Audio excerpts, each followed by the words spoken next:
Hey everyone, it's Katherine with Free Tours by Foot, and today I'm going to take you through a full day itinerary of free things to do in New York City. A couple of caveats.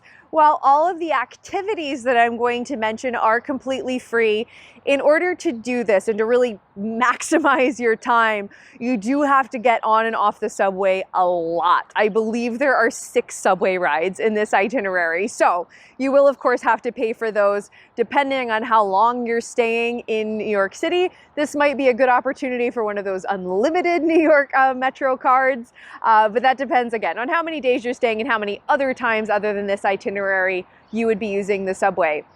This is also, just so you know, a jam-packed day. This is probably not for somebody that's looking for a somewhat leisurely vacation.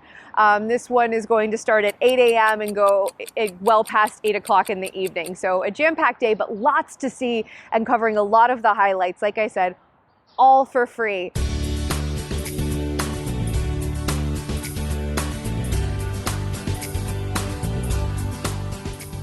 So let's go ahead and jump in. We're gonna start 8 a.m. in the morning at 61st Street and Lexington, right in front of Pick a Bagel. Now we are starting here because you need to power up for the day that you have ahead.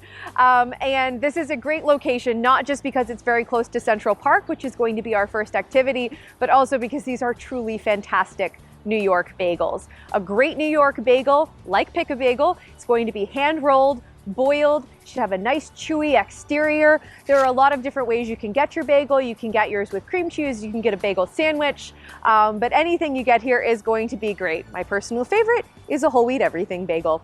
I don't know why I felt like you needed to know that. If you need a little help choosing something though, that's a great place to start.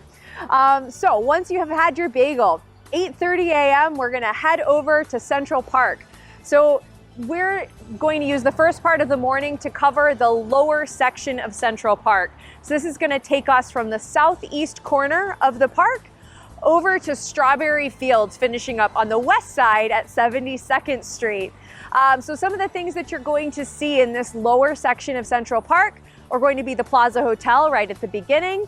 You'll see the pond, you'll see the Central Park Zoo, the Woolman Rink, the dairy, Bethesda Fountain, and of course Strawberry Fields right there at the end.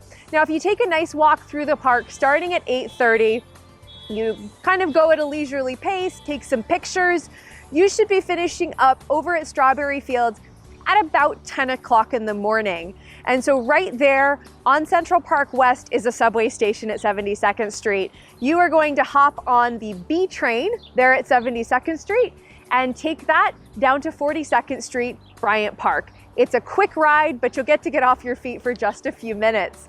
When you get out at the 42nd Street Bryant Park subway station, you will actually be able to look towards Times Square and you'll be able to see the New Year's Eve ball right there at the top of number 1 Times Square. Grab a picture and take a little stroll through Bryant Park. It's not a very large park, but it is beautiful, and there is always something happening in Bryant Park. Depends on the season. If you're here in the winter time, we have a holiday market that goes on there. In the summer, there is a full range of yoga classes, fencing lessons. There's a Bryant Park free outdoor library that goes on throughout the year. So take a little time to soak in Bryant Park. From there, you'll actually be able to see the New York Public Library on the back side.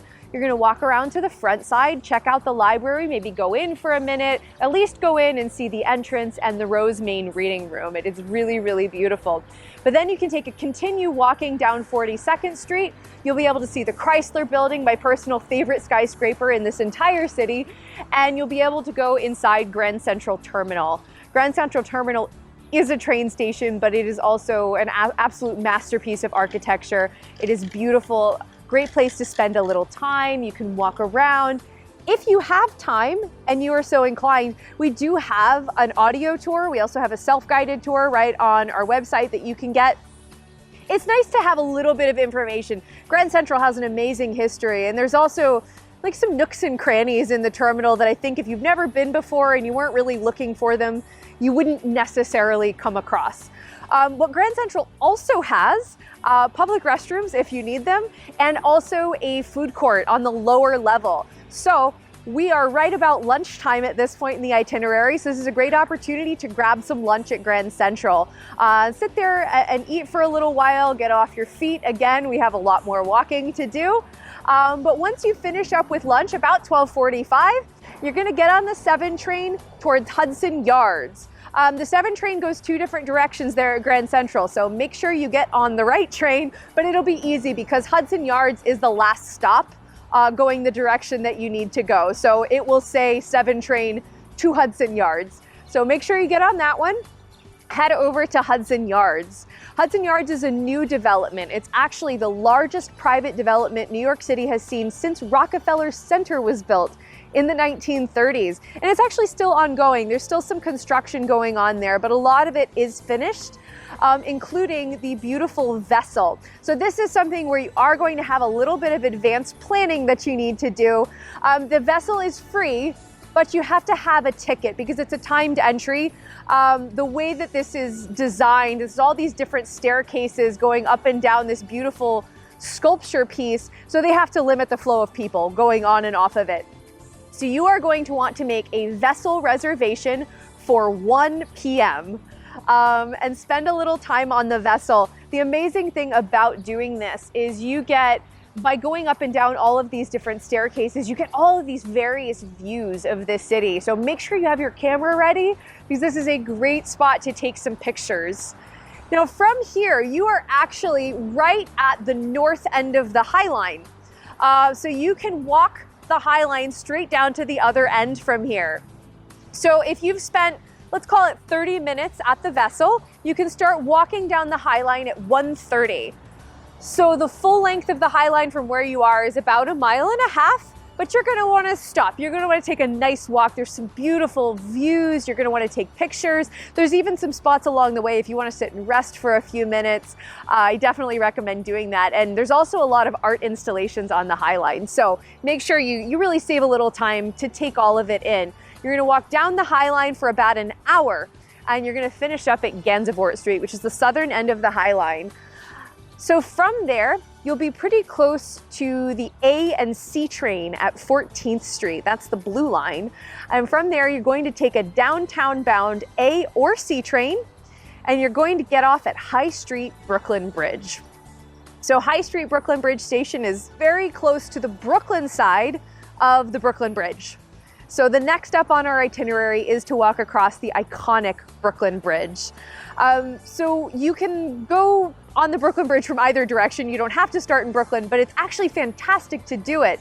One of the reasons people like to walk the Brooklyn Bridge is because there's really spectacular views of the Manhattan skyline. And if you start on the Manhattan side, people tend to spend a lot of time doing this and looking over their shoulder so they can see the skyline. If you start on the Brooklyn side, you just have it in front of you the whole time and it's really nice. So this is another place where if you are interested, the Brooklyn Bridge has a fascinating history. This thing took 14 years to build.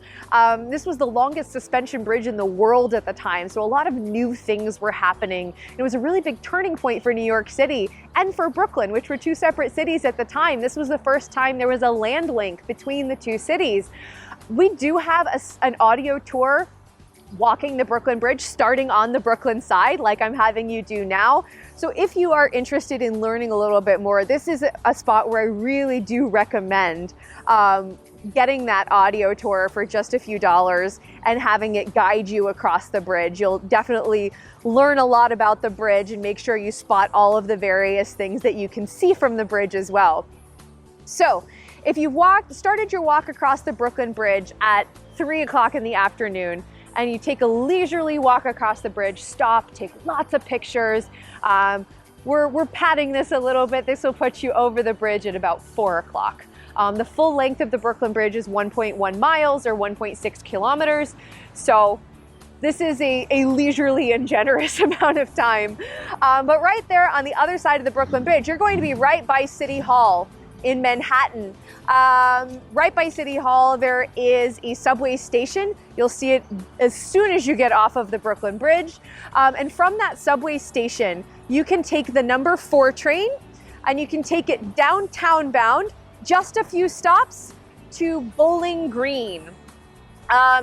Just so you know, when you get down there, there's actually countdown clocks letting you know when the next train is. If for some reason there are delays or something like that, and they say the next train's not going to be for 15 minutes, which would be unusual, but it can happen. If you don't mind a little extra walking, and I know that there is a lot of walking in this day, you can actually walk from City Hall to Bowling Green in probably about 15 minutes as well. So if you're up for a little extra walking, that's an option if you wanted to take off one of the subway rides. So either way, once you get down to Bowling Green, you're going to go to the Staten Island Ferry Terminal. Now, the Staten Island Ferry is a commuter ferry, technically.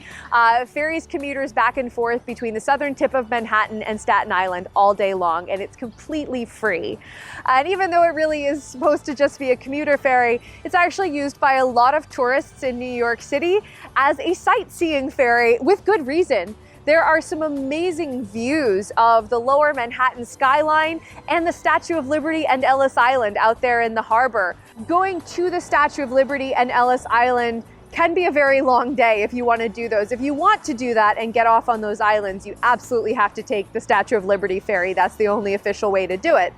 But if you're short on time or you don't want to spend the money, going and seeing those islands on the Staten Island Ferry is great. You'll get very close to them. You'll get some really nice views. You can take some pictures, and it's much, much shorter. The ride over to Staten Island is 20 to 25 minutes. Most people just exit the Staten Island Ferry. You do have to exit on the other side. You can't sit on and wait for it to turn around. You exit on the other side, you zip around in the ferry terminal and board the next ferry departing for Manhattan, and you can see all of these things out there in the harbor in just about an hour. So a great thing to do at this point, if you're getting hungry, before you board the Staten Island Ferry, there's actually a lot of quick places to grab something to eat. They're in lower Manhattan, right down there by Bowling Green. And so you can grab something and actually eat it while you're sitting on the ferry. You can have this lovely boat ride. You can sit on one of the seats that's facing out into the harbor, facing where the Statue of Liberty is, and have something to eat while you're looking out over the water and looking out at the Statue of Liberty. So the Staten Island Ferry is also an option for an audio tour. We do have an audio tour that is guiding both ways, both the ride from Manhattan to Staten Island and the Staten Island to Manhattan return, kind of detailing what you're seeing both directions. So if you're looking for a little more information while you're riding, that is an option for you as well. If you just want to relax and have something to eat and look out over the water and look at the Statue of Liberty, you can definitely do that too. So when you get back over to the other side, once you have completed your ride on the Staten Island Ferry, which, like I said, really typically only takes about an hour, we have allowed in this itinerary an hour and a half, just in case there's any delays or any wait. So we have you back over on the Manhattan side at 6 p.m. And we have included in this itinerary a little time at this point to explore the financial district. The financial district is one of the oldest parts of New York City. This is where the colony of New Amsterdam was initially founded, which then later became New York. This was one of the early capitals of the United States after the American Revolution. This is, of course, the home of Wall Street, but it's also the home of Trinity Church, of St. Paul's, and of the World Trade Center. So take a little time to walk around the financial district. We've actually allowed an hour and a half to do this in this itinerary. You can walk right there from the old Customs House down there at Bowling Green. You can walk through Bowling Green, go up Broadway. You'll see the Charging Bull. You'll see Wall Street, Federal Hall, Trinity Church. If you continue up Broadway, you'll see St. Paul's. And then you can loop over to the west and you can check out the World Trade Center and the 9/11 Memorial. So once you've spent a little time in the financial district, and it's 7:30 in the evening and you're up at the World Trade Center, you can go to the Fulton Street subway station right there down the block, and you can hop on the subway up to 23rd Street. This quick stop at 23rd Street is so that you can check out the Flatiron Building. It's a really well-known triangular shaped building. It was originally called the Fuller Building, but it had an uncanny resemblance to an old-fashioned iron. And so New Yorkers started calling it the Flatiron Building. It is a great thing to stop and take a picture of. You're also right there by Madison Square Park.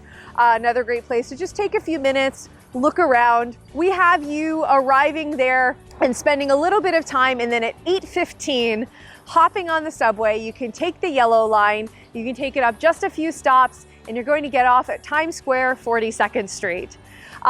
So by this time, it should be dark no matter what time of year you are visiting. And that's really the time to visit Times Square, is you want to go when all of the lights are lit, when all of the billboards and the spectaculars are there. At this time of night, it should be active, it should be full of people. There will probably be some street performers, some buskers, costume characters, everybody walking around. Times Square is called the crossroads of the world, and you'll probably see what we mean when you get there. There's a lot of people, a lot of activity.